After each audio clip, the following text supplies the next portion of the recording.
بڑے جانور میں حصہ لے لوں، مولوی صاحب کے پاس ماشاءاللہ 15-20 لاکھ بڑے جانور میں حصہ لے لوں، مولوی صاحب کے پاس ماشاءاللہ 15-20 لاکھ نہیں بلکہ یہ ہے کہ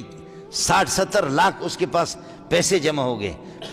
اب اجتماعی قربانی کے لیے۔ چوروں کو پتہ ہے کہ مولوی صاحب نے قربانی کے اجتماعی قربانی کے پیسے بہت جمع کیے، اب جانور خریدنے کے لیے میرپور خاص چلے جائیں گے، یا یہ ہے کہ حالہ کی پیڑھی پر جائے گا۔ چور رات کو 8-10 چور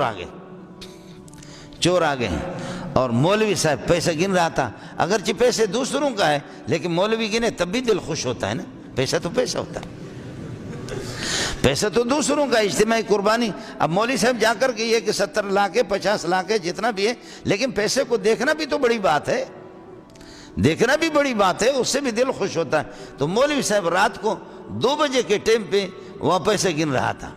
5-5 ہزار کے نوٹ ہے، اس طریقے پر بنڈل لگے ہوئی ہے اس کے پاس پڑے ہوئی ہے۔ چوروں کو پتا تھا کہ حضرت اقدس دامت برکاتہم العالیہ کے پاس اجتماع کی ہے کہ بہت، یہ چوروں کے نمائندے تو ہوتے ہیں، ان کے نمائندے ہوتے ہیں کس کے پاس کیا ہے، لہذا وہ چور آ گئے اور ایک دروازے پہ کھڑا ہو گیا، باقی ادھر اللہ آپ کو بھلا کریے، یہ مولوی صاحب اور 1-2 پٹھان ساتھی، کچھ بلوچ ساتھی ان کے ساتھ بیٹھے ہوئے، یہ ادھر ہی کا واقعہ، میرے عزیز کا واقعہ، بالکل عزیز۔ اب مسئلہ یہ کہ وہ پیسہ گن رہا ہے، چور آ کر کے چور نے کلاشنکوف کے ساتھ کہا پیسہ ادھر رکھ،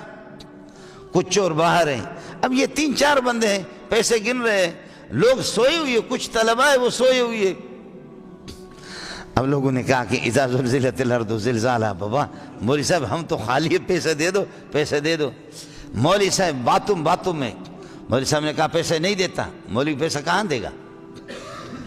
مولوی صاحب جیسے آگے بڑھا، ڈھز اس نے گولی مار دی، لیکن شکر ہے وہ سیدھی گولی نہیں لگی، ترچھی ہو کر کے گولی گزر گئی، مولوی صاحب خون میں لت پت ہو گیا، لیکن مولوی صاحب نے پکڑا، موٹا سا چور تھا، کلاشنکوف اس سے چھینا، دوسرے ساتھیوں کو اس کو دبایا۔ ظاہر ہے کہ مولوی آسانی سے تھوڑی پیسے دے گا، اب مولوی اس کو جو ہے نا وہاں پر رگڑا دے رہا ہے، لتاڑ رہا ہے، اس کو رگڑا دے رہا، دوسرے فیر کر رہے دوسرے چور، لیکن اب پٹھانوں نے دوسرے بلوچوں نے ہمت کر دی ہے کہ انہوں نے بھی کچھ فیر میر کر دیے، تو دوسرے ساتھیوں کے وہ بھاگے گلی میں فیر کر رہے، 10 منٹ 15 منٹ فیر کر رہے، ارے بابا اقبال تو اچن نا، وہ جو چور جو مولوی صاحب نے پکڑا اس کا نام ہے اقبال، تو دوسرے ارے اقبال توانجے انتظار میں ایسا بیٹھا ہی ہوں، آپ کے انتظار میں کھڑے، ارے اچن تو آ جا، کہتے ہیں ارے ملا حرامی چھڑے ہی کو تم کیا جا، کہتے کہ کس طریقے پر آ جاؤں،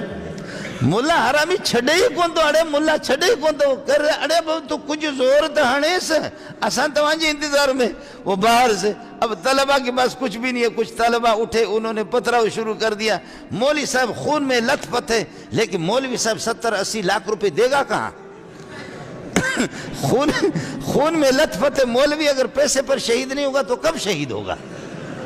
یہی تو شہادت کا موقع ہے، مولوی صاحب نے اس کو لتاڑا، یہ بالکل یہاں کا واقعہ ہے، یہ بیٹھے ہوئے اللہ کو پیر مرشد سب کو بھی معلوم۔ اب یہ ہے کہ انہوں نے مولوی صاحب نے اس کو پکڑ کر کے، بہرحال یہ کہ باقی چوروں نے دیکھا کہ لوگ جمع ہو گئے، علاقے والے جمع ہو گئے اور مسلسل گولیوں کی آوازیں سن کر کے، تو باقی چور پھر انہوں نے کہا خدا حافظ بھائی، آپ مولوی صاحب سے نکل نہیں سکے، ہم تو جا رہے۔ مولوی صاحب نے ان لوگوں نے مارا، پٹھانوں نے مارا اس کو، مار کر کے، چور اتنا موٹا سا ہے، خون میں لت پت کر دیا، انہوں نے دے دیا ایس ایچ او کو دیا۔ تو ایس ایچ او تو آپ کو پتہ ہے ہمارے ایس ایچ او یا پولیس والے، یہ وہ جماعت ہے کہ باقاعدہ ان کی تربیت صحابہ نے کی ہے، ان کو جو ٹریننگ دیتا ہے تو خالد بن ولید ان کو ٹریننگ دیتا ہے، اسی طریقہ پر حضرت عمر ان کو ٹریننگ دیتا ہے، یہ تو بڑے سچے لوگ ہوتے ہیں، بہت اچھے لوگ ہوتے ہیں۔ اب یہ کہ انہوں نے پولیس کو دے دیا تو پولیس 5 انگلیاں گھی میں اور سر کڑھائی میں، یہ کہ اس کا مزہ ہے، لہذا جیسے انہوں نے ایس ایچ او نے کہا کہ اس کی کھال اتار دوں گا، اور ادھر سے ایس ایچ او کو ہمارے امیر المومنین، اللہ تعالیٰ آپ کو بہت مبارکباد ہوں، آپ کے امیر المومنین آپ کے صدر نے، سمجھے، اس وقت صدر نہیں پہلے کے صدر ہے، آج کل صدر تو وہ دانتوں والا صدر ہے، یہ غریب دانت بناتا تھا، لیکن آج کل اللہ نے صدر بنا دیا۔ مفتی نظام الدین کو کسی نے کہا دانتوں کا ڈاکٹر ہوں، حضرت دعا کرو اللہ میرے رزق میں برکت عطا فرمائے. فرمایا اللہ رزق دے دے، باقی ڈاکٹر صاحب میں یہ دعا نہیں کروں گا اللہ لوگوں کے دانت توڑ دے ڈاکٹر صاحب کے پاس چلے جائیں. یہ دعا میں نہیں کر سکتا کہ لوگوں کے دانتوں کے لیے. خیر صدر صاحب کا فون آ گیا، فوراً صدر صاحب کا فون آ گیا کہ یہ میرے بندے ہیں. ایس ایچ او کو کہا کہ اگر تجھے نوکری کرنی ہے تو فوراً چھوڑ دے. جی یہ پولیس والے سے میں ڈروں گا پھر کس طریقے پر؟